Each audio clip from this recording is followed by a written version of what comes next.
Very pleased with our efforts today. As you get into conference play the second time, seems like all the games are even tougher, and especially down towards the end of the season. A lot of wear and tear on your bodies, and maybe even some injuries that come along, and changes the chemistry. And tonight was no different.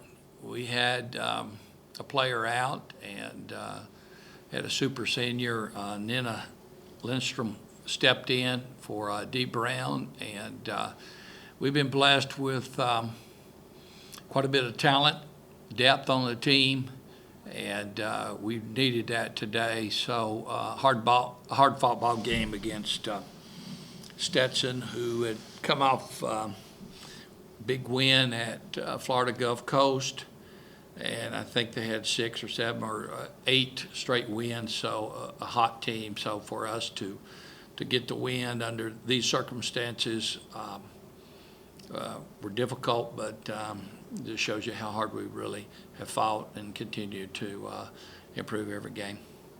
Questions for Coach? Yeah, Coach, so I noticed that earlier in the game you were using split lineups when you had Alyssa on and Kennedy off, and then Kennedy on and Alyssa off. But more towards the fourth quarter, you guys really pulled away when you went with that 2-guard lineup. Can you tell me about that? Well, they were going to come out with a press. We did turn the ball over a couple times against their press. So both of those are point guards. It's pretty simple. Why not keep 2 good guards in and rotate at the 3 position, meaning that could be Nina, that could be Priscilla, but still having a good guard in there. 2 quicker guards, got point guard mentality, and that was simple. It was sort of a chess game.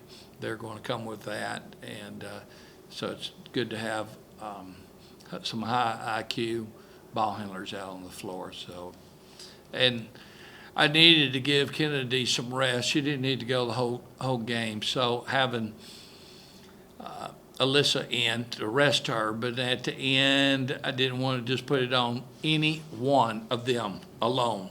Alyssa by herself or Kennedy by herself. Having them both out there, I think, was sort of a calming effect with 2 good ball handlers. Yeah. So Bridget today had a career high. She had a career game where she tied her season high in made field goals, points, steals, and she tied her career high in made shots. So tell me about her performance and how you guys were able to go back to her so much this game. Well, I wanted to split her time with Jordan Bailey, who's had a great year, and we really need Jordan Bailey to help us be all we can be, and that was the intention. But when you're having a career best, you know, the time on the floor for Bridget, it'd be foolish for me not to have her on the floor, and she needed a little rest. And Jordan came in and knocked down a shot or 2 and did her job. And I think I even had both of them in at one time together. And that was good for the defensive end, and also change our offensive look as well. But Bridget on super senior night or day with her family and grandmother here, it's just great that she came out and responded really well.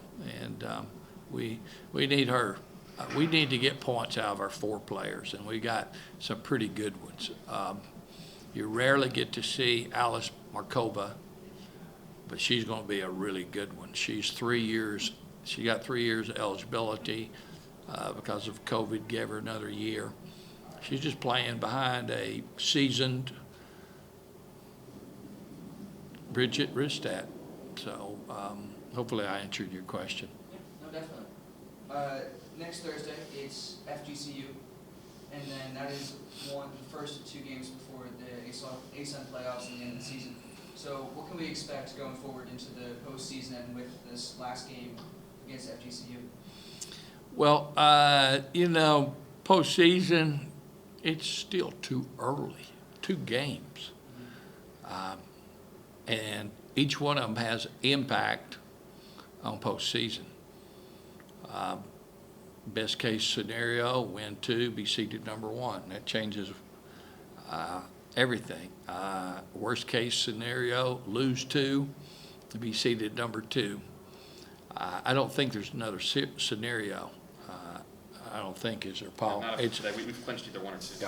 Yeah. So every game has got value as far as seeding goes. Do we have to win? No. They don't need to have that pressure. But if I've got to play Florida Gulf Coast one more time, I want to play them at home, and we got them at home, and we'll prepare best we possibly can, and we know that we're head to head. It's a tie, but tiebreaker goes to them based on what they call net rankings. That used to be RPI, but there's no such thing as RPI. So next game is a big one. Every one of them's big, but certainly, it's like I said, there's 2 scenarios. Win them both, you get seeded number 1. Lose 1 or both, you're seeded number 2. So a lot of value in preparing and playing your very best in the next 2 games.